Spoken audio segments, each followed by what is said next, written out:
Os irmãos notaram que o pastor também é empolgado hoje ou não? Notaram, irmãos? Notaram ou não? Estou muito feliz hoje, querido. Bom, o título da mensagem nessa noite é o seguinte: não desista. Não desista, irmãos. E nós vamos falar hoje sobre um aspecto, querido, da importância de nunca desistir. Nunca desistir, lutar sempre, desistir nunca, desistir jamais. Nunca desista, lutar sempre, desistir jamais. Amém, querido? Amém ou não? Queridos, eu estou tão animado que eu quero pedir a ajuda dos irmãos, que nós vamos começar no começo do culto já. No começo do culto eu queria a participação dos irmãos. Posso ouvir um amém por isso ou não? Amém? Então eu queria que os irmãos nessa noite falassem assim comigo. Não, desculpa, não é falando comigo. Você vai falar para a pessoa que está do seu lado. Mas se eu gritar aqui, você não grita no ouvido da pessoa não, tá? Fala para a pessoa, mas fala com autoridade. Eu queria que você arrumasse um parceiro aí para você abençoar a vida dele. Uma pessoa que você pudesse abençoar a vida dele. Como você só vai falar, não precisa tocar a mão. Pode ser homem e mulher, mulher e homem, não tem problema, querido. Em nome de Jesus. Eu queria que você falasse assim para a pessoa que está do seu lado assim. Em nome de Jesus. Vamos começar de novo. Em nome de Jesus. Eu quero te dizer, nessa noite, não desista. Deus tem uma promessa para você e para a tua família. E nessa noite, Ele diz: o sim e o amém só depende de você.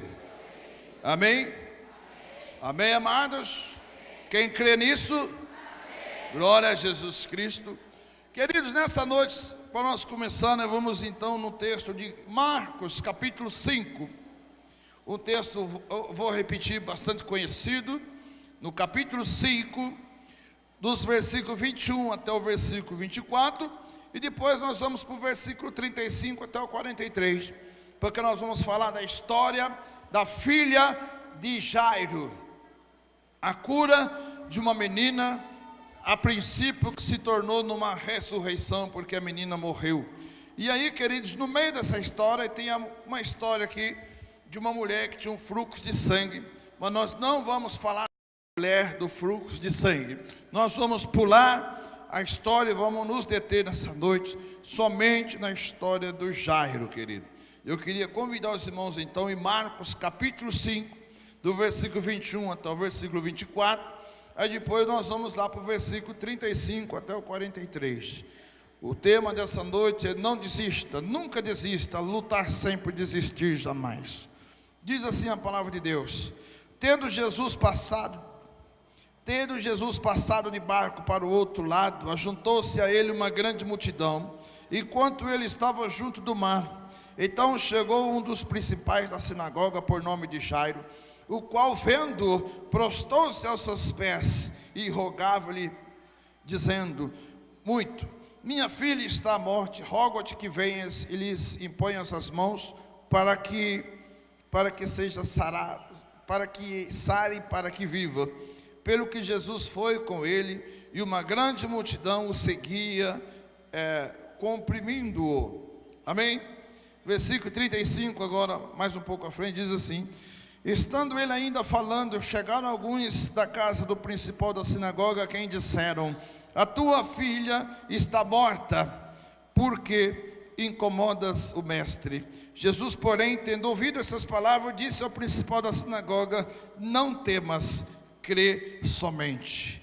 E não permitiu que ninguém o seguisse, a não ser Pedro, Tiago, João, irmão de Tiago. Tendo chegado à casa do principal da sinagoga, viu o alvoroço e os que choravam muito e pranteavam. Ao entrar, lhes disse: por que vos alvoroçais e chorais? A menina não está morta, mas ela dorme. Mas riam-se dele.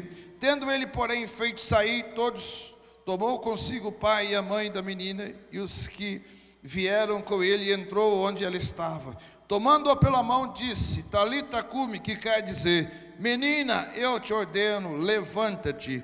Imediatamente a menina, que tinha 12 anos de idade, levantou-se e começou a andar. Então assombraram-se todos com um grande espanto. Jesus, porém, mandou-lhes que expressamente que não contasse nada a ninguém, e ordenou que também desse o que comer à menina. Amém, amados? Eu queria que os irmãos fechassem os olhos um instantinho. Por favor, feche os seus olhos um instantinho. Feche seus olhos um instantinho nessa noite. Sabe, meu querido, você desejou muito estar aqui nessa noite, mas o inimigo das nossas almas também, querido, desejou nessa noite interceptar a sua bênção, a sua vitória. Mas eu quero nessa noite dizer que o que está aqui nessa noite é maior do que o mundo inteiro. O que está aqui nessa noite, querido, não existe força oculta que faz frente. Porque que nós estamos aqui nessa noite, o poder que sai nessa noite da palavra é o poder do nosso Senhor e Salvador Jesus Cristo. Queridos, nessa noite eu sei que para algumas pessoas, a sua vida tem sido uma vida de um marasmo tão grande, aonde você tem vivido uma vida numa total inatividade, aonde muitas vezes o fracasso, a decepção são sentimentos que fazem parte do seu dia a dia. Mas eu queria dizer nessa noite, queridos, para todos aqui presentes, Deus, através de Jesus Cristo, a pessoa bendita do Espírito Santo, nessa noite tem uma palavra, nessa noite tem algo que Ele quer compartilhar com os nossos corações. Por isso eu reafirmo nessa noite, hoje é noite de bênção, hoje é noite de prosperidade, hoje é noite de você tomar posse das promessas de Deus. Eu quero profetizar na tua vida nessa noite o fim do cativeiro e o dia da grande libertação. Eu quero profetizar na tua vida nessa noite, querido, uma vida transformada sobre todos os aspectos, e que você venha romper em todos os sentidos. Talvez você nessa noite não esteja com a frustração, com a decepção, mas talvez você está vivendo um momento em que você precisa viver uma experiência sobrenatural, ou conquistar uma grande promessa, ou mudar sua vida por completo. Talvez o medo da situação, talvez circunstâncias não abordadas aqui por mim, mas que fazem parte da tua vida, e que o Espírito Santo vai mudar, transformar o teu ser nessa noite. Para isso você precisa crer. Crer no Senhor Jesus Cristo, será salvo tu e a tua casa. Acredita nessa noite, queridos, em que há uma promessa, que há um poder, que há uma palavra que vai mudar a nossa história, em nome de Jesus. Amém, querido? Amém, amados? Eu não falei aqui, mas as crianças até 7 anos, não até 7 anos, no máximo 7 anos, mas 7 anos abaixo, que quiser ir, tem lá acho que o Celso, a Mara, a célula do Celso, da Mara, está nos cuidados hoje, tá bom? Eu queria também falar disso aqui para a igreja toda aqui, que, queridos, a gente tem falta de tantas coisas, e a gente nesses anos todos tentou, querido, apontar para um lado, e hoje a gente vê que a gente tem uma situação precária em algumas áreas, principalmente no que diz respeito às crianças. E aí algumas pessoas às vezes até têm comentado e achado que a igreja não está vendo isso. A igreja está vendo que é da nossa deficiência hoje com as crianças, e a igreja tem muito por fazer, querido. Só que nós estamos vivendo um momento, querido, que é um momento de transição, um momento onde tem muitas coisas, querido, que tem que ser colocada num prumo. Então, querido, eu preciso que os irmãos exerçam sobre a vida do pastor da igreja a paciência, a compreensão. Então, por exemplo, lá na escolinha das crianças, às vezes, tem algumas crianças, querido, que às vezes, longe do pai, eles se alteram um pouco. Às vezes não quer obedecer. E às vezes, que por orientação minha, eu peço para os irmãos que estão olhando as crianças, a trazer as crianças e colocar os cuidados dos pais. Você sabe por quê, irmãos? Porque eu sou pai de 3 filhos, eu sei como é que funciona. Na frente do pai, às vezes, é um exemplo. O pai saiu, pelo amor de Deus, é perigoso botar fogo na casa, em todo lugar. Eu falo para os irmãos por experiência. Então, que daí o que acontece? Se o teu filho estiver lá dentro e com palavras ele não estiver obedecendo, a pessoa vai trazer para você. Eu peço que os irmãos nos compreendam. Por quê? Se os irmãos não compreendem isso, você vai ter que autorizar a gente pegar uma vara lá e educar seu filho, que eu acho que não vai dar certo. Se você pegar uma vara e falar assim, eu autorizo, assina um termo, a gente reconhecer firme, aí nós vamos educar seu filho. E se você perguntar para os meus filhos como é que foi o padrão de educação ali, você vai falar assim, não deixa o pastor chegar perto dos meus filhos, não, é brincadeira. É brincadeira. Então eu preciso da compreensão dos irmãos nessa área. Posso ouvir um amém por isso ou não? Amém. Glória a Deus, que bom. Amados, estamos aqui nessa noite com a palavra de Deus, com a seguinte questão: não desista.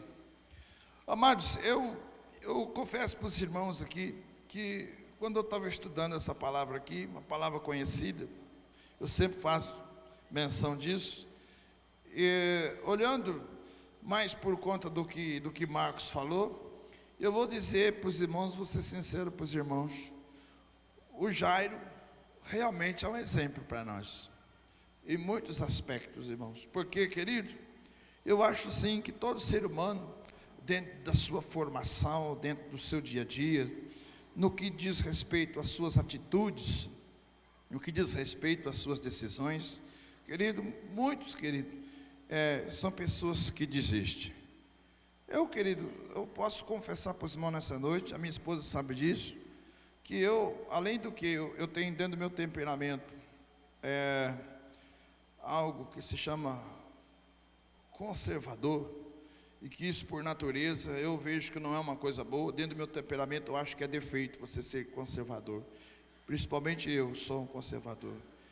É uma área que eu preciso mudar constantemente na minha vida. Eu louvo a Deus, que Ele sabe por quê? Porque na igreja eu nunca vivi essa questão de ser um conservador. Mas, querido, o meu temperamento, eu sou um conservador. Então, por exemplo, a minha esposa, que ela está ali, minha testemunha, ela sofre muito comigo. Por quê? Quando ela vai sair comigo, ela pede um favor para mim, eu sento com ela e falo assim, me dá o cronograma do que você vai fazer. Aí ela fala assim, eu vou na loja tal, vou na loja tal, vou na loja tal. Aí eu processo, me convenço. O processador aqui é meio lento, mas ele fala. Primeiro eu vou na loja tal, depois eu vou na outra, depois eu vou na outra. Só que geralmente isso muda. Aí ela fala, eu preciso ali. Eu falo, não. Nós estamos aqui. Eu falo, não. Você combinou o quê? É ir ali e lá. Então, eu não vou passar nesse outro lugar. Não, preciso do mercado agora. Eu falo, não, agora eu não vou no mercado. E ela sofre porque, irmão, eu não vou no mercado. Eu volto para casa, querido. E aí sai muita confusão em casa por conta disso. Então, eu quero mudar, irmão, mas eu só vejo a necessidade de mudar depois que já passou. Na hora eu não mudo. É impressionante isso. Então, a minha esposa, ela sofre muito com isso. Então, eu sou uma pessoa que dentro da minha vida, eu tenho, querido, isso como um grande defeito que eu preciso vencer, querido. Por quê? Porque é o limite. Meu limite de ser conservador, querido, ele às vezes me escraviza, mas me escraviza, entre aspas, escraviza a minha esposa. Porque aí eu me dou bem com isso. Então, queridos, na realidade, com 29 anos e meio de casado, eu aprendi, queridos, a conviver também com a minha esposa, que por outro lado, ela é absolutamente ao contrário disso, querido. Minha esposa, ela muda muito em casa, a situação muda muito, e aí eu fui obrigado a me adaptar a isso, querido. Então, essa questão de viver uma vida nova, queridos, isso me constrange e muito por conta disso. Por quê que me constrange muito? Porque, queridos, eu tenho na minha vida é uma questão de ser conservador. Mas por que eu estou falando de ser conservador aqui, queridos? Porque na realidade, uma pessoa conservadora, além do que ele tem dificuldade de ver necessidade de mudança, na realidade ele se programa, querido, naquilo que ele vai fazer, e muitas vezes, querido, quando acontece algo ao contrário, ele já desiste. Quem é sanguíneo sabe disso, por exemplo, que o sanguíneo na realidade é muito mais do que isso. O sanguíneo desiste por muito menos, mas que também não é uma coisa muito boa. E aqui nós observamos nessa história aqui, querido, em todos os aspectos, o quanto que o Jairo foi desafiado pela situação e circunstância a desistir, querido, a desistir de tudo. Então, meus amados, eu louvo a Deus por conta disso, que a minha esposa, como uma mulher sanguínea também, ela desistiu de tantas coisas, mas não desistiu de mim, graças a Deus, eu atribuo isso a Deus. Não desistiu, querido, de ficar casado comigo. Isso é um grande milagre de Deus. E na realidade eu louvo a Deus por ela e por mim também, que a gente nunca pensou em desistir do Senhor Jesus Cristo. Eu penso em tudo, irmãos, mas nunca em desistir de Jesus. Irmãos, eu estou na igreja há 25 anos atrás, eu reconciliei com o Senhor Jesus, e eu nunca, querido, pensei em desistir de Jesus Cristo, porque eu tive para mim uma revelação que sem Jesus Cristo a gente não vai sobressair em situação nenhuma. E eu não sei se isso é uma coisa boa ou se é uma coisa ruim, mas para mim, do meu ponto de vista, eu acho que é bom. Em algumas vezes eu tive sonhos em que por pouca coisa eu perdi a salvação no meu sonho. Então eu tive alguns sonhos a respeito disso. Então eu tinha para mim sempre um conceito: se eu desviasse hoje, até amanhã eu não ia ficar vivo, e eu poderia perder a minha salvação. Então é algo que eu estabeleci na minha vida como uma prioridade, não me afastar. Mas, querido, na nossa vida, sobre todas essas coisas que eu estou dizendo aqui na introdução, a vontade de desistir, querido, ela é muito grande. Todo mundo passa por isso, querido, todo mundo passa por isso. Pessoas desistem de faculdade, pessoas desistem de trabalho. Não deveria ser assim, mas pessoas desistem de casamento. Desistir de namorado pode desistir à vontade, nada contra, mas de casamento não tem como se desistir mais, tá bom? Depois que você casou, o abacaxi é seu, e aí já era, acabou. Dia de Deus acabou, querido. Então, querido, é que nem bom, deixa para lá. Vamos na palavra de Deus aqui. Não desista, nunca desista. Lutar sempre, desistir jamais. A primeira questão aqui que nós precisamos entender nos versículos 21 até o versículo 24 aqui, querido, e que nós vamos falar aqui nessa noite aqui, é que Jairo era um homem respeitado e considerado na sua comunidade. Ele era nada mais, nada menos do que o chefe da sinagoga local. A sua filha, ela é filha única, que tinha 12 anos e que estava gravemente enferma. Aquela família passou por dias terríveis, de medo, de incerteza, mas Jairo, ele não desistiu de buscar o seu milagre. E ele nos ensinou também aqui nessa noite, através da sua atitude, por isso está relatada na palavra de Deus, a importância, querido, de você transpassar, passar por cima, derrubar por terra todos os obstáculos para você alcançar o seu milagre. Queridos, isso é um fato, amém ou não? Amém ou não? Isso é um fato, é um fato. Falar nessa noite aqui a respeito do casamento. Queridos, quem é que nunca pensou em desistir do casamento? Se você levantar a mão, eu vou mandar manifestar na tua vida. Brincadeira. Quem é que nunca pensou de desistir do seu casamento? Inúmeras vezes, irmãos. Inúmeras vezes. Não tem por onde. Quando eu vivo com a minha esposa, a gente fala muito sobre isso, a gente tem aberto o nosso relacionamento. Eu pergunto para ela: já pensou em desistir de mim alguma vez? Ela fala: faz 5 minutos. Falou, louco. Querido. É assim que funciona. Mas por que a gente não desiste, irmão? Por que a gente não desiste do casamento, irmão? Porque, puxa vida, eu tenho 3 filhos, confirmação do casamento.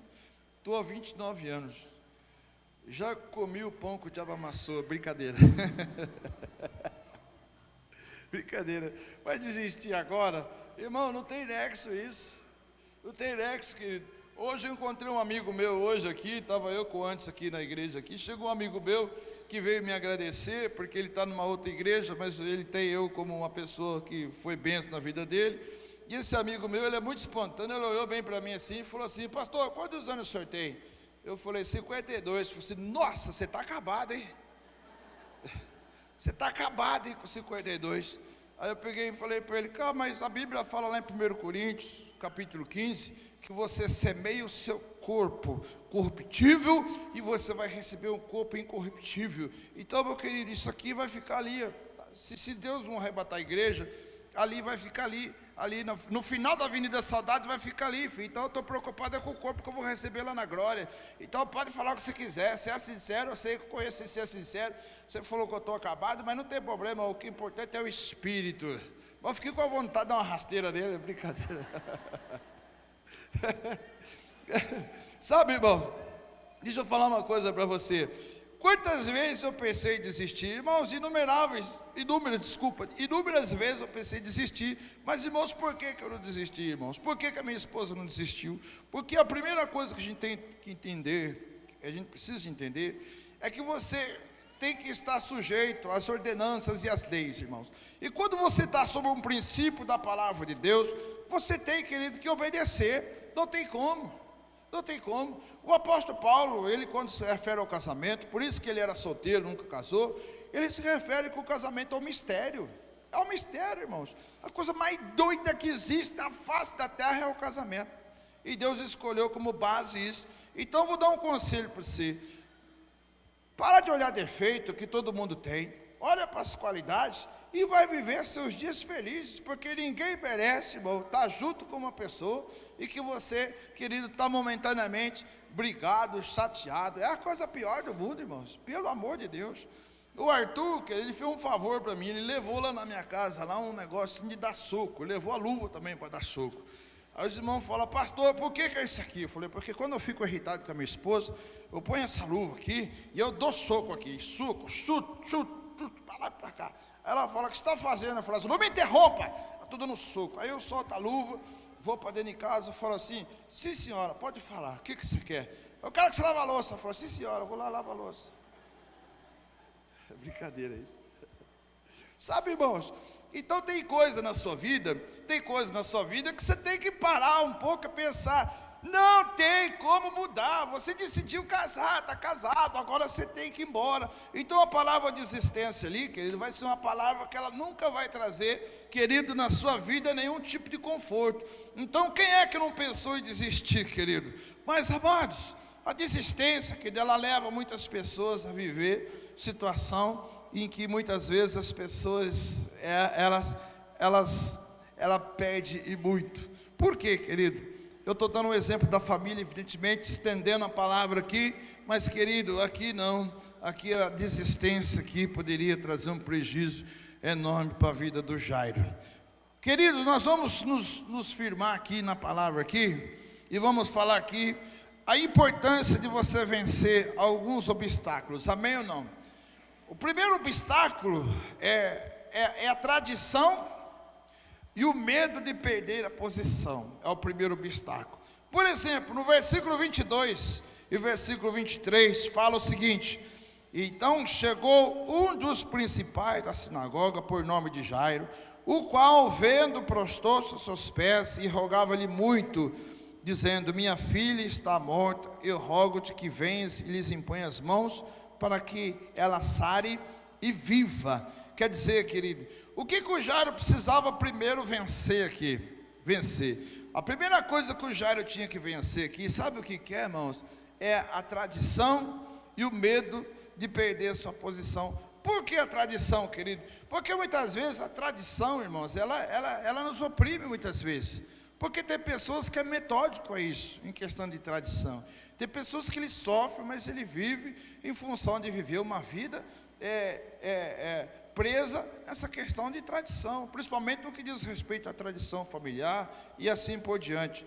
Por exemplo, irmãos, eu preciso que os irmãos vão comigo, por exemplo, lá em João, capítulo 9, versículo 22. Depois a gente volta aí. Vamos lá em João, capítulo 9, versículo 22, para que a gente possa, em João 9, 22, saber o porquê, querido, que o Jairo, ele teve que vencer, querido, a tradição e o medo de perder a sua posição. Então aí João, capítulo 9, versículo 22, contando no outro caso do menino que foi curado da cegueira, tinha estabelecido lá na sinagoga uma lei. Olha o que diz aí em João 9, 22, a lei fala o seguinte, olha: e os seus pais disseram isso porque temiam os judeus, pois já os judeus tinham resolvido que quem confessasse que Jesus Cristo era o Cristo, ele seria o quê? Expulso da sinagoga. Amém, querido? Então, no caso lá do menino que foi curado da cegueira, os judeus já tinham decidido, e tinha sido abaixado um decreto ali, que todos que confessassem que Jesus Cristo era o Senhor, eles seriam expulsos da sinagoga. Aí é que eu quero falar para os irmãos, o que Jairo era mesmo? O que ele era mesmo, segundo o texto aqui? Um dos principais. O que é um dos principais da sinagoga? Era aquela pessoa que lá dentro da sinagoga, ele era responsável por tudo. Ele era responsável por quem entrava, ele era responsável pelo serviço, ele era responsável pelo cuidado, ele era responsável por tudo. Irmãos, queridos, lá na sinagoga tinha uma pessoa que ele lidava com toda essa situação física. Era uma pessoa ali que ele comandava toda aquela estrutura física, ele estava na responsabilidade. Então, o que o Jairo era na sinagoga? Era o principal, uma pessoa conhecida, uma pessoa que tinha uma função, uma pessoa que tinha um cargo, uma pessoa que tinha uma posição, querido, ali diante dos judeus. E tinha sido ali estabelecido um decreto, sobre os quais o decreto dizia o seguinte: qualquer um que confessar publicamente Jesus Cristo como Senhor, ele vai ser expulso da sinagoga. Aí, amados, eu pergunto para os irmãos, o que prevaleceu? Qual que foi a palavra? Qual que foi a situação que prevaleceu na vida do Jairo, irmãos? O que era melhor para o Jairo? O que era melhor para ele? Ficar na posição? O que era melhor para o Jairo, irmãos? E ter a sua garantia, a sua estabilidade, ter ali a sua vida, no que diz respeito às pessoas, o seu emprego, a sua condução, o seu cargo, ou viver uma condição, querido, sobre as quais ele poderia estar perdendo a sua única chance, a chance de ter a sua filha curada. Amados, não existe nada que possa sobrepor a nossa decisão por Jesus. Nada, nem marido, nem mulher, nem filho, nem nada, nem namorado, nem namorada, ninguém pode sobrepor, querido, a nossa decisão de seguir a Jesus Cristo. A situação do Jairo ali, qual que era a situação do Jairo? O Jairo ia ter que chegar publicamente ali, e Jairo ia ser visto por muitas pessoas, e ouvir Jairo. Queridos, a Bíblia não fala a respeito disso, mas eu quero dizer para os irmãos aqui, o Jairo foi expulso da sinagoga. O Jairo perdeu, querido, toda a sua posição, perdeu sua garantia. O Jairo foi expulso da sinagoga, ele perdeu, sabe o que, querido? Ele perdeu sua estabilidade. Sabe o que o Jairo perdeu?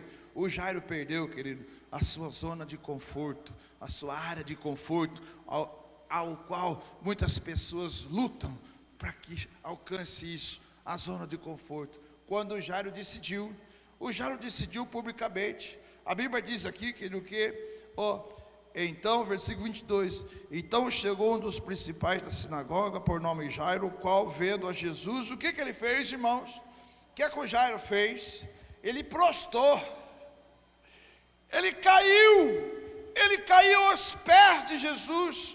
Ele caiu aos pés de Jesus, por quê, irmãos? Ele viu que na realidade, toda a sua postura, toda a tradição, todo o medo, todas as suas garantias, não era nada frente àquela situação, e que evidentemente a sua filha poderia sim morrer, mas ele prostrou aos pés de Jesus e não se importou com o que as pessoas diziam a esse respeito.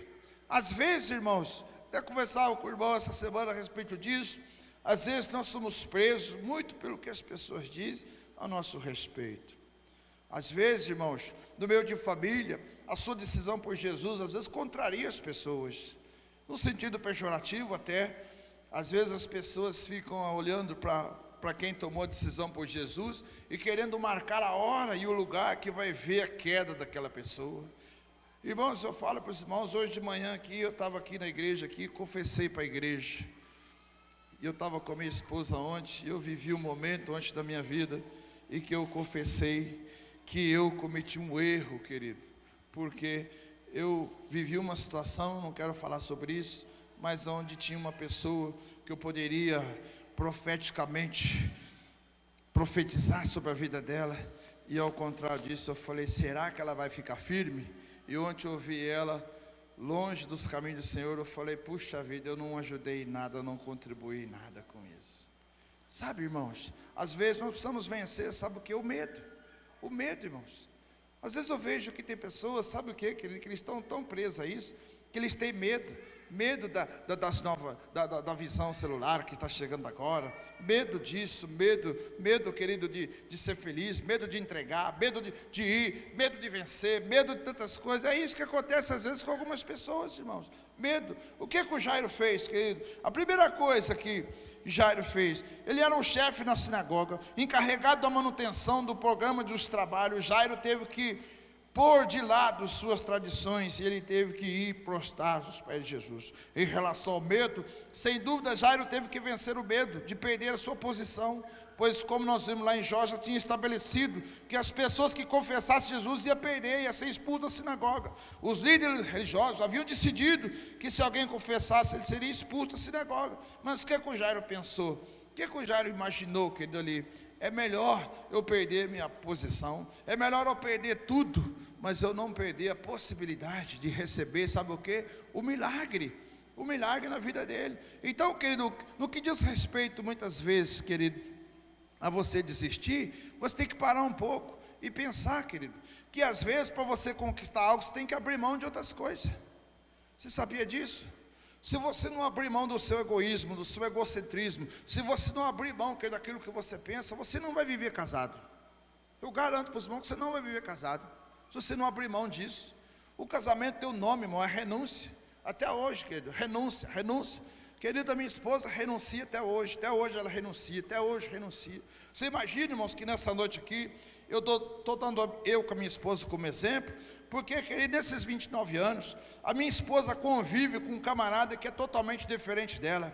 A minha esposa gosta de passear, gosta de sair, gosta de fazer coisa, gosta de quebrar regra. E eu, querido, não gosto nem de sair, nem de quebrar regra, nem de ir para lugar nenhum. Eu gosto da minha casa. Irmãos, eu sou fanático na minha casa, que não é minha casa, idolatria, não. A minha casa chama sofá, descanso, tranquilo, sossegado. Eu pago para não sair, querido. Ela paga para mim sair com ela. Agora você pode parar um pouco e pensar, nossa, pastor, a sua esposa realmente é um milagre de Deus viver com você todo esse dia aí, todos esses anos aí. Mas, irmão, você sabe o que eu fiz lá no começo? A minha esposa quer passear, eu vou passear com ela. Sabia disso, irmão? Nós vamos passear? Nós vamos passear com ela. E ela é tão desconfiada disso, irmão, que eu estou passeando com ela, eu estou lá no shopping com ela assim, fazendo o maior esforço, olhando para as lojas, falando para cá, andando para lá. Ela está andando, eu estou andando com ela. Ela chega na loja, irmão, é como, eu não sei se é de tudo da mulher esse negócio, ela derruba a loja inteira, não compra nada e vai embora. Eu fico louco isso. Eu penso um vendedor, eu falo, coitado, eu não queria ser vendedor. Aí ela fala assim para mim, não gostei, e vai embora, vai andando. Ela é assim que ela vive, assim. Aí eu estou andando junto com ela, e eu já falei isso aqui, ela está desconfiada comigo, e de repente ela vira para mim e fala assim, você está comigo, mas você não queria estar comigo, você queria estar lá em casa, estou vendo a sua cara. Eu falo, o que você está vendo na minha cara, meu amor? Pelo amor de Deus, eu estou feliz. Ó, para você ver como é que eu estou feliz aqui com você. Querido, já foi um copo puxão. A minha felicidade é tão grande, querido, que eu derrubei um copo d'água aqui. Amados, olha aqui para mim, olha aqui para mim. Pergunta para ela se eu só estou inventando qualquer coisa aqui. É assim, a minha esposa, ela olha para mim no shopping, ela fala assim, você está bem? Pô, estou bem, estou ótimo.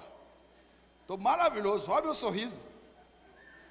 É assim, querido. Então, o que eu quero dizer para os irmãos aqui, é isso, meu querido, que na realidade, se eu não fosse dessa forma, você acha que ele ia ficar comigo? Você acha que ele ia ficar comigo, irmão? Não ia. E eu, irmão, diante de Deus eu falo para os irmãos aqui, irmãos, eu faço coisa que às vezes até eu duvido. Sabe por quê, irmão? Porque eu não quero perder. Eu não tenho medo de perder, sabe? Mas eu vou fazer meu papel. Obrigado, meu querido. Amém ou não, irmãos? Então, meu querido, você não pode, sabe fazer o quê? Você não pode ter medo. Eu vou repetir, querido, aqui, presta atenção. Existem coisas que você só vai ter se você abrir mão de coisa. Se você não abrir mão, você não vai ter. Porque não dá, querido, muitas vezes para pegar duas coisas ao mesmo tempo.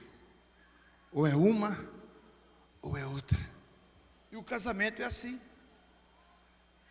Qual é a pessoa que é casado aqui, querido, que nunca abriu mão de nada na sua vida? Se você falar nunca abrir mão de nada, querido, eu vou falar, você é um mentiroso. Não tem como, irmãos, não tem como. Agora, irmãos, vamos voltar aqui para o texto da palavra de Deus. Deus está falando muito de casamento aqui, que isso não estava no script, viu, querido? Irmãos, vamos prestar atenção aqui. O que que o Jairo teve que vencer, então? O Jairo teve que vencer a tradição e o medo de perder a sua posição. O medo de perder. O que acontece às vezes, irmãos, é que o homem é machista e ele não quer abrir mão. Às vezes o homem não quer abrir mão.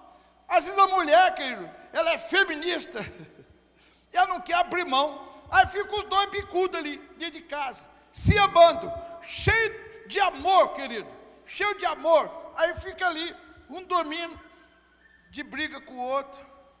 E fica ali aquela vida que fica ali, uma vida onde o diabo trabalha muito nessa área. Meus amados, olha o que Jairo fez. O Jairo abriu mão da tradição, do emprego, ele abriu mão de tudo por conta daquilo ali. Tem pessoas que não querem abrir mão de nada. Tem pessoas que ele quer servir a Jesus, mas não quer abrir mão, querido, muitas vezes da amizade, querido, que ele tem no mundo. Ele quer ir lá no bar, querido, conversar com os amigos. Irmão, não cometa esse erro. Não cometa esse erro, meu querido, de ir lá no bar, sentar com os amigos, todos os amigos tomando cerveja, e você ficar ali por companhia. Não caia nesse erro, meu amado, porque senão vai dar conta. Então, que tem que abrir mão. Tem que abrir mão, amados. Tem que abrir mão. Eu tenho um testemunho que é mais ou menos assim, meus amados. A minha esposa se converteu, e ela ficou 6 meses na igreja, até que eu me convertesse. E a minha casa, querido, eu tinha todos os amigos meus que veio de infância, de escola, de vizinho, de tudo, crescemos todo mundo junto. E eu fui o primeiro a casar. E a minha casa virou um point, querido, onde os meus amigos todos iam ali. E eles na época namorando, depois foram cada um casando tudo. E a minha casa virou um ponto de encontro, querido. Nós tínhamos uma amizade tão bonita, tão boa com os nossos amigos, e que aquilo ali, querido, era mais papel de irmão do que propriamente amigo. A gente vivia muito feliz. A minha esposa decidiu por Jesus e foi assim, querido, instantâneo, na hora, num dia só, não teve 2 dias. Ela chegou, deu final na roupa, tudo, jogou tudo fora, queimou, foi lá o quê? Tinha uma moto, na época tinha que usar saia, não podia ter moto, vendeu a moto. Foi uma conversão, querido, extraordinária. Aí, amados, o que aconteceu? Os meus amigos, eles iam em casa, ainda que eu fazia questão de afrontar minha esposa. Porque, queridos, nós tomávamos cerveja e ouvíamos a música do Bezerra da Silva. Queridos, e aí nós ficávamos ali ouvindo aquelas músicas, músicas, querido, puxa vida, Eu não vou nem falar algumas músicas, senão o irmão vai ter a recaída, é brincadeira. Benito de Paula, aquelas coisas todas ali. E aí a gente continuava ali, tomando ali, junto, e a minha esposa aguentando, segurando a onda ali, segurando a onda.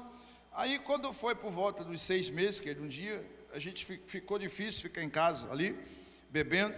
Aí a gente foi para o bar beber. E aí, para minha esposa ir na mãe dela, ela passava na frente do bar.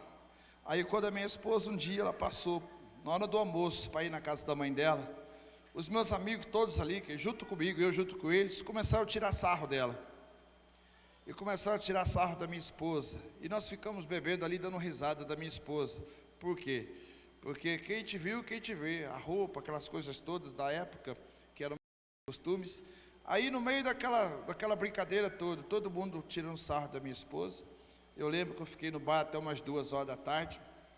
Quando terminou ali, a gente estava indo embora pagar a conta. Eu falei para os meus amigos, hoje acabou tudo. Aí eles viraram para mim e falaram assim, ô Bertão, na época chamado Bertão, ô Bertão, o que aconteceu, cara? Eu falei, hoje acabou. O último dia que eu bebi na minha vida foi hoje. O último dia que eu compartilhei com vocês esse momento aqui foi hoje, acabou. Valeu, Deus abençoe, cada um vai seguir seu caminho, mas eu não vou vir mais aqui. Mas o que aconteceu? Eu falei, meu irmão, acabou. A partir daquele dia eu me converti ao Senhor Jesus Cristo. Eu tive que abrir mão disso, porque eu tinha certeza absoluta que eu ia perder a minha esposa, a minha família, por conta de coisas que tinha em mim que eu precisava abrir mão. O que é isso? Era uma tradição, eram amigos, queridos. Meus amigos ficaram muito chateados. Alguns não conversam comigo até o dia de hoje por causa daquele dia. Sabe, irmão, por causa daquele dia, muitos não conversam comigo até hoje, irmãos. Não conversam mais comigo. Mas, irmãos, eu estou pouco me lixando, sabe por quê? Além do que eu dei vida ao meu casamento, eu também recebi Jesus Cristo como meu Salvador. E a minha vida foi mudada desde então, eu creio pelo poder da palavra. Amém, meus amados? Como que você quer, querido, ser uma pessoa que não desiste, uma pessoa que rompe as barreiras, que passa por cima de tudo, se você não tem na sua conta essa soma, que muitas vezes para você ganhar, você tem que perder em algum lugar. Você tem que perder em algum lugar para você ganhar, meu amado. Não tem como você pegar, por exemplo, subjugar a sua esposa, subjugar o seu casamento, subjugar os seus filhos, e que tudo venha acontecer da maneira que você quer, e que tudo seja do jeito que você quer. É humanamente impossível, amados. É impossível isso. Você tem que abrir mão, sim, senão você é um candidato fadado a viver sozinho. É isso que acontece. E às vezes, irmãos, muitos casamentos bons acabam, e depois no segundo casamento, no terceiro casamento, aí a pessoa aprende.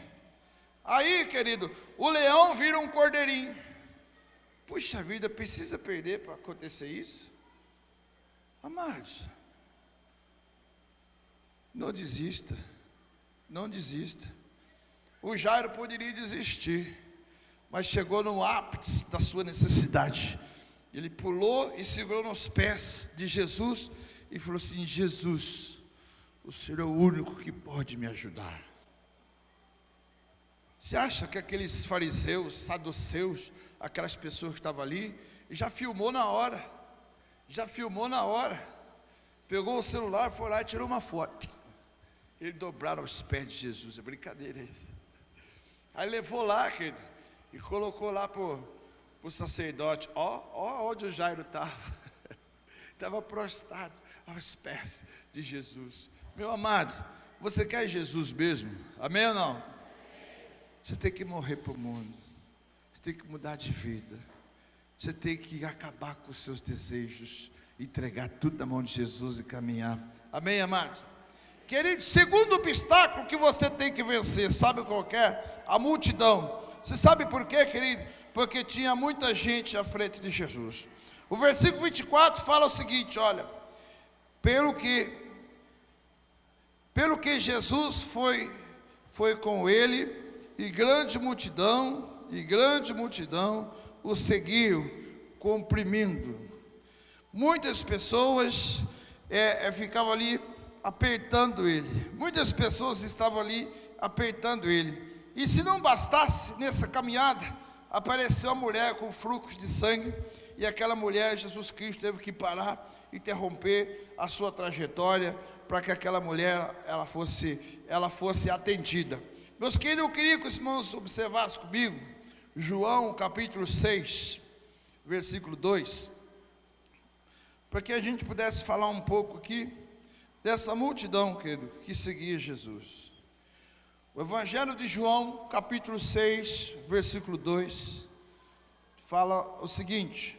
João, capítulo 6, versículo 2, fala o seguinte: e uma grande multidão o seguia, porque tinha visto os seus sinais miraculosos, e que ele operava na cura dos enfermos. Amém ou não? Grande multidão o seguia, porque tinham visto os sinais miraculosos, e que ele operava na cura dos enfermos. Então, queridos, a gente já falou muito sobre isso aqui. Jesus Cristo era rodeado de uma multidão, querido.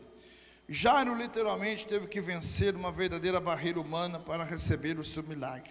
Em nossos dias, às vezes, enfrentamos momentos de tristeza, de angústias, de lutas, que se apresentam como se fosse uma multidão nas nossas vidas para impedir o milagre. Querido, a mulher do fluxo de sangue interrompeu toda aquela trajetória. E aí, que da multidão, ela fez com que o Jairo tivesse que ficar em segundo plano. Sabe, irmãos, uma coisa que entristece muitas pessoas, sabe o que é? Às vezes ter a sensação de que você não é importante. A sensação de que muitas vezes as pessoas não te dão ouvido. Você sabe o que é muito triste, às vezes, que no que diz respeito ao ser humano? É você ter a sensação de que você está sendo substituído. A sensação de que você não está sendo valorizado. Não está sendo valorizado. Isso, querido, é algo que acontece nas nossas vidas. Por exemplo, o pastor, querido, naqueles moldes que a gente está transicionando a igreja, vamos ser livres disso em nome de Jesus. O pastor, querido, ele atraía muitos problemas na igreja por conta disso. Por exemplo, tem pessoas que têm ciúmes, por exemplo, da amizade do pastor. Tem pessoas que têm ciúme, querido, às vezes do cuidado do pastor com algumas pessoas. Tem pessoas que são assim. Queridos, ninguém mais do que eu possa dizer aqui, que a minha mãe, quando a minha mãe era viva, ela tinha ciúme da minha amizade. A minha mãe, ela achava que porque ela era minha mãe, eu era filho dela, eu tinha que dar atenção para ela a todo momento. E muitas vezes eu ia almoçar com um irmão, ia na casa de um irmão, ia para lá, e a minha mãe, quando ela percebia que eu não ia na casa dela, eu ia na casa de um irmão, aquele irmão se tornava inimigo dela. A minha mãe não escondia isso. O que a pastora Marta sofreu com isso, você nem imagina. Por quê? A pastora Marta e o pastor Joel sempre foram nossos amigos. 90% das viagens de férias, nós leva aquele casalzinho junto ali, porque a certeza que a gente vai se divertir, vai sorrir, e que a gente é muito simples e vai ser benção. Mas imagine a última viagem que eu fiz para o Recife, Pernambuco, na cidade do Recife propriamente. A gente foi lá conhecer junto com a Baiana. Falar nisso, a Baiana não está aqui hoje, eu não estou da falta dela. Aí a gente foi lá na casa dos parentes dela, lá, conheceu Pernambuco. E aí, é muito calor lá, quem foi lá sabe disso. E aí nós pegou o ar-condicionado e colocou em 18 graus. E lá não tem cobertor no hotel, porque é muito quente. Nós colocou o ar no 18 graus só para ver o Joel ficar com frio. E o Joel, o pastor Joel, foi dormindo assim, ele foi ficando encolhido assim, ele tentava cobrir com o lençol. E eu com o Chico tirando foto dele, dando risada dele. O Tavinho de um lado e o Joel do outro. Aí ele foi correndo assim, ele ficava assim, batendo o joelhinho assim, ali, e nós dava risada, porque falava assim, aí ó, gente pobre não está acostumado com ar-condicionado, como se não fosse rico. E aí, querido, teve um dia que a Marta chegou no quarto cedo, estava lá o esposo dela assim, ó, ela falou assim, judiação, gente, o que vocês fazem isso, não sei o quê, e tal, e foi lá e ergueu o ar-condicionado, ela saiu e colocou no 18 graus de novo. Então, querido, por que eu estou falando por cima disso aqui? É amigo meu, amigo de viagem, querido. Aí o que acontece? Às vezes, desperta em determinadas pessoas o sentido de ciúmes. Você sabe, querido, que às vezes as pessoas eles têm medo de ser substituído. E o pastor, irmãos, o pastor, deixa eu falar uma coisa para você, o pastor não dá conta de tudo, mas o pastor vai para cá, vai para lá, vem para cá, vai para lá, vem para cá. E muitas vezes, irmão, no meio de tudo isso, tem pessoas que ficam insatisfeitas. Por quê? Porque ela acha que o pastor não está dando atenção devida para ela por conta disso. Irmãos, é humanamente impossível, mas, irmão, na medida do possível, a gente tenta fazer por onde. E o Jairo, queridos, vocês imaginam só o Jairo. O Jairo, ele chegou até Jesus, ele conseguiu atrair a atenção de Jesus. Jesus falou para Jairo: Jairo, vamos fazer o seguinte, eu vou com você na tua casa. E o Jesus está indo com o Jairo, aí de repente aparece uma situação onde uma mulher com fluxo de sangue toca em Jesus. Jesus para atender a mulher, e o Jairo ficou de lado. O Jairo ficou, querido, do lado, esperando. E aí, querido, no momento que o Jairo estava do lado, esperando, você imagina o Jairo falou assim: puxa vida, mas logo essa mulher tinha que aparecer. Oh, endemoniada. Isso não está na Bíblia, eu que estou falando. Oh, mulher endemoniada, meu pai, como é que pode? Eu já perdi meu emprego, eu vou ser expulso da sinagoga, e agora essa mulher, ela aparece, e essa mulher interrompe tudo. Meu Deus do céu, o que eu faço? Aí no meio daquela confusão que o Jairo estava ali, foi deixado de lado, para segundo plano. O Jairo tinha perdido, querido, o quê? Perdido ali a atenção de Jesus, ficou em segundo plano. Alguém vem e fala assim para o Jairo: Jairo, não incomoda mais o mestre, a tua filha já morreu. Eu pergunto para vocês, irmão, quem aqui ia desistir? Eu assumo. Pelo que eu falei para os irmãos no começo do culto de ser conservador, que eu ia desistir. Eu ia falar: puxa vida, o camarada largou eu de lado, foi atender a mulher, e agora minha filha morreu. Eu ia, sabe fazer o quê? Eu ia sair correndo, eu ia para minha casa, eu ia dar atenção para minha esposa, eu ia viver aquele momento com a minha família. Mas, irmãos, o Jairo não fez isso. O Jairo não fez isso. Imagina a situação, irmãos, vamos comigo aqui. Alguém chega e fala assim para Jairo: Jairo, a sua filha morreu. Você sabe, irmão, a frieza, o foco, o desejo, a vontade, que eu falei para os irmãos no começo do culto, a vontade em que ele teve de acreditar foi maior do que tudo. Por quê? O Jairo ficou parado, as pessoas dizendo: não importuna, tua filha morreu, acabou tudo. No meio de tudo aquilo, querido, o Jairo ganha um olhar de Jesus, que diz assim para ele: não temas, crê somente. Sabe, irmãos, a nossa vida toda nesse mundo aqui se resume numa palavra: não crê somente. Imagina, irmãos, que o Jairo, ele ficou ali, a sua esposa, eu imagino a sua esposa lá, querido, demorou um tempo, irmãos. Não foi instantâneo, isso não foi instantâneo, era uma caminhada, era distância longa, eles tinham que caminhar até chegar lá. Você imagina, meu querido, quando o Jairo vai chegando lá, talvez a sua esposa venha dizer assim: oh, meu esposo, a hora que eu mais precisei de você, você não estava aqui. A hora que eu mais precisava de você, você estava orando. A hora que eu mais precisava de você, você estava lendo a Bíblia. Talvez, irmãos, aquela esposa ali, com a sua filha morta, nos seus braços, sem a presença física do Jairo, seu esposo, que até então amava tanto a menina de 12 anos, filha única. E agora, meu querido, o Jairo ficou para segundo plano. Jesus atendeu a mulher do fluxo de sangue e deixou, querido, o Jairo para trás. Irmãos, olha aqui para mim, por favor.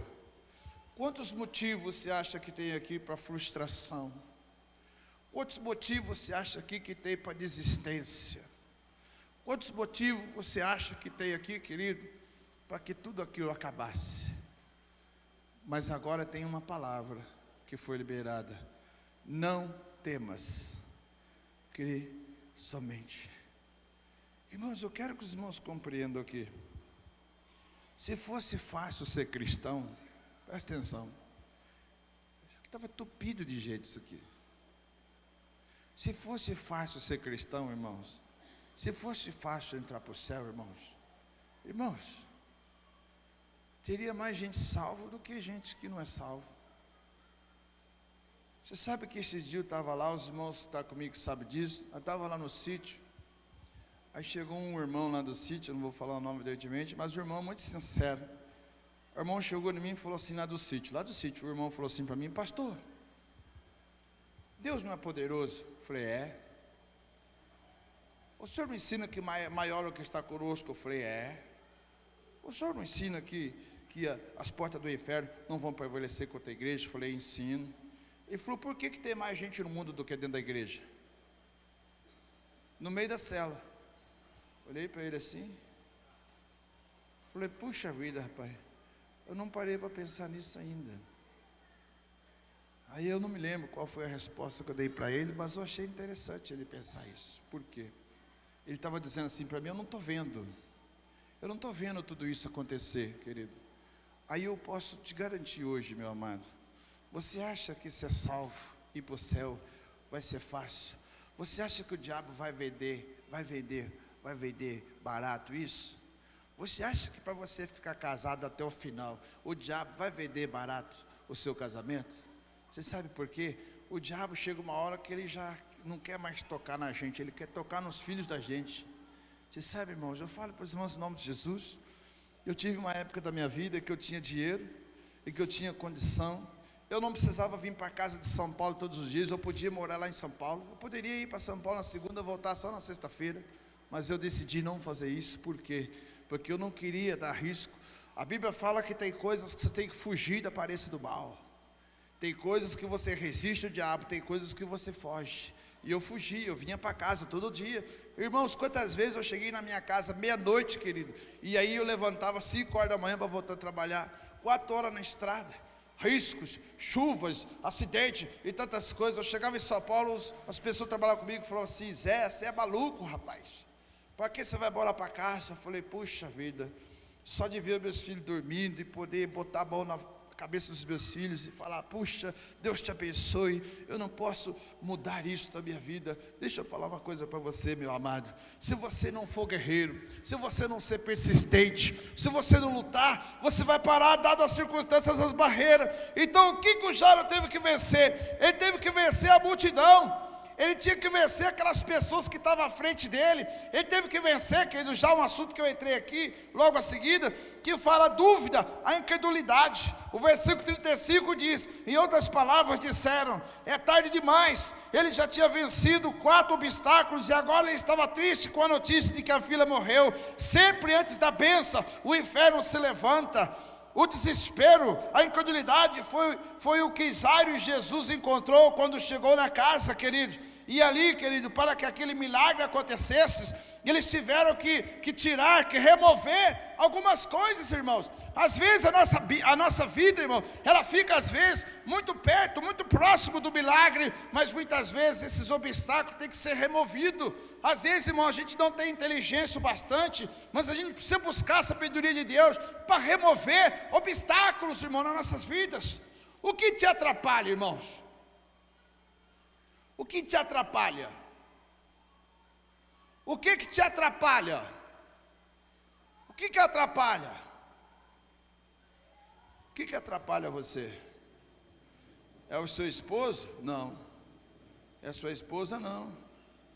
Eu sou de uma época que ensinava aqui em cima do púlpito que a cruz do homem era a esposa. Eu sou dessa época. Os pastores ensinavam em cima do púlpito que a cruz do homem era a esposa. Vocês acreditam nessa loucura? Sou dessa época. A cruz do homem era a esposa. Aí o pastor ainda falava: Simão, está pesada a sua cruz?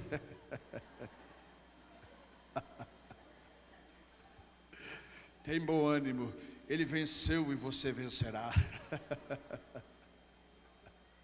Sabe, meus amados, puxa vida, me perdoe só de lembrar isso aqui, minhas irmãs, me perdoe.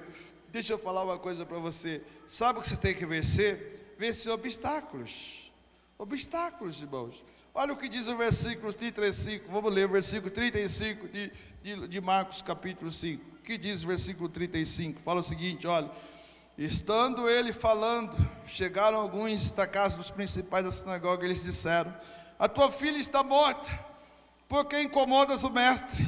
Jesus, porém, tem ouvido essas palavras, disse ao principal da sinagoga: não tema, crê somente. E não permitiu que ninguém o seguisse, a não ser Pedro, Tiago e João, irmão de Tiago. Tendo chegado à casa do principal da sinagoga, viu o alvoroço e os que choravam muito e pranteavam. Então ele lhes disse: por que vós alvoroçais e chorais? A menina não está morta, ela dorme. Mas riam dele. Tendo ele, porém, feito sair, todos tomou consigo o pai e a mãe da menina, e aqueles que vieram junto com ele, e ele entrou na casa onde ela estava, e ele disse, tomando pela mão, disse à menina: Talita cum, que quer dizer: menina, eu te ordeno, levanta. Versículo 42, imediatamente a menina, que tinha 12 anos, levantou-se e começou a andar. Então assombraram-se todos com um grande espanto. Amém, amados? Amém ou não, querido? Todos estavam chorando ali. Você percebe que não vê aqui, ninguém fala da mãe da menina aqui? Por que o texto não fala da mãe da menina? Porque o texto está enfatizando aqui a responsabilidade do sacerdote, do homem. O homem tem que ter responsabilidade diante de Deus, diferente da sua esposa, no que diz respeito ao casamento. Aqui, meus queridos, a Bíblia diz que todas aquelas pessoas que pranteavam e choravam, quando Jesus, segundo Marcos, falou que ia curar a menina já morta, a Bíblia diz que todos sorriam dele. Irmãos, você precisa entender uma coisa, que as pessoas muitas vezes que vivem ao nosso lado, pessoas que amamos, que fazem parte do rol da amizade de nós, são pessoas que muitas vezes não acreditam, irmãos. Não acreditam no seu sucesso, não acreditam que você vai romper, não acredita, querido, que você vai, querido, sobressair, não acredita que você vai vencer, não acredita em nada disso. Irmão, tem muitas pessoas ao nosso redor que não acreditam. A Bíblia fala que José tinha os 10 irmãos, eram 11 até então, e os 10 irmãos que não acreditaram nele, jogaram ele, venderam ele como escravo. Sabe, irmãos, às vezes, irmãos, pessoas do nosso próprio rol de amizade, no meio da nossa família, são pessoas que não acreditam na gente, são pessoas que ficam às vezes colocando empecilho. Imagina só, meu querido, que Jesus, ele foi ali, e a Bíblia é muito clara aqui, que ele levou dos 12 discípulos dele, quantos que ele levou? Quantos que foi com ele? Só 3. Por que Jesus levou só 3 discípulos dos 12, irmãos? Por que Jesus levou só Pedro, Tiago e João, quase sempre fazendo isso? Por quê? Porque com Pedro, Tiago e João, tudo que Jesus Cristo falava, tudo que Jesus Cristo estabelecia, era uma regra, eles acreditavam incondicionalmente. Pedro acreditava, ele acreditava naquilo, ele acreditava. Quando Pedro ficou sozinho, sobre a eminência ali de ficar sem os discípulos, que 58 foram embora, o Pedro vai falar com Jesus, Jesus fala assim: Pedro, se quiser ir, você vai também. O Pedro olhou para Jesus e falou assim: Senhor, só o Senhor tem palavra de vida eterna, por que eu vou sair da tua presença? Meus irmãos, o Pedro, o Tiago e o João eram pessoas que eles tinham sempre o sim para Jesus. Eles estavam sempre prontos, acreditando em Jesus. E aquele milagre de ressurreição na vida daquela menina, era necessário, querido, que Jesus tirasse as pessoas que estavam ao seu lado, que estavam trazendo dúvida para ela. Irmãos, nós estamos vivendo a igreja hoje uma grande mudança, uma transformação, uma mudança no propósito, uma mudança na estrutura. Quer saber se a pessoa que está com você é uma pessoa abençoada por Deus ou não? Pergunta para ela o que ela acha de tudo isso. Dependendo da resposta que ela falar para você, querido, se for muito próximo a sua, você vai orar por ela. Se não for tão próximo, você vai ter que pegar e cortar ela, desassociar ela do seu celular, cortar, tirar do grupo, tirar fora, tirar de tudo. Porque, irmão, uma palavra contrária mina, destrói tudo. Olha aqui para mim, nem Jesus, com todo o poder e autoridade, ia conseguir fazer aquela menina ressuscitar com a presença daquelas pessoas dizendo: não vai dar certo, não vai dar certo, esse negócio não vai dar certo, não vai dar certo. Jesus pegou, colocou todo mundo para fora. Sai. Você já pensou? Os discípulos de Jesus, que eram 12, sai todo mundo para fora. Todo mundo sai para fora. Todos os discípulos, todos saem para fora. Todos eles saem para fora. Saíram todo mundo. Você imaginou aquela multidão na gente dizendo assim: esse camarada é louco, a menina está morta. A menina está morta, o vestígio dela é que ela já morreu. Ele está dizendo que ela está dormindo. Ele está fora de si. Imagine que no meio daquele coral ali estavam 9 discípulos de Jesus dizendo assim: meu Deus, a menina está morta. Mas, irmãos, para Jesus ressuscitar a menina, ele deixou ali na presença. Jairo, não fala, talvez a sua esposa, evidentemente. E os 3 discípulos, queridos. Sabe por quê, irmãos? Existem momentos nas nossas vidas que você tem que estar perto de pessoas que sonham o que você sonha, que acreditam o que você acredita. Você sabe por quê? O apóstolo Paulo foi claro quando ele diz: as más companhias corrompem os bons costumes. E você acha que mal companhia é só as pessoas que estão no mundo? Se você tem um camarada que ele é da esquerda, que ele é contra tudo, irmãos, você vai ficar dando ouvido para ele, sabe o que vai acontecer? Daqui um pouco você também é da esquerda, está dividido, você não vai para lugar nenhum. Irmãos, olha, presta atenção aqui. Para você transpassar as barreiras da sua vida, no seu relacionamento, no seu casamento, no seu trabalho, na sua família, com você, em relação à sua vida, às suas decisões, você não pode desistir. Mas você tem que entender que para você não desistir, às vezes você tem que substituir, tem que renunciar, e você precisa, acima de tudo isso, acreditar incondicionalmente que Jesus Cristo pode, e Ele vai fazer ao seu favor aquilo que for necessário. Amém, meus amados? Amém ou não? Vamos aplaudir o Senhor Jesus. Glória a Deus. Não desista. Não desista, querido. Eu queria só ler aqui a conclusão que diz: na busca pelo milagre, pode acontecer que recebemos notícias não muito boas, porém Deus sempre vem com notícias de fé e de conforto. Tipo essa: não temas, crê somente. Talvez nessa noite a palavra do Senhor que vai finalizar o teu coração nessa noite, para você começar a sua semana abençoada, é essa: não temas, creia somente. Amém? Amém, queridos? Amados, está faltando 5 minutos para nós terminarmos o culto. Nós temos aqui alguns avisos muito importantes. Pode colocar os livros aí, Arthur. Queridos, nós temos aqui na livraria aqui alguns livros aqui, dentre os quais ali, querido, discipulado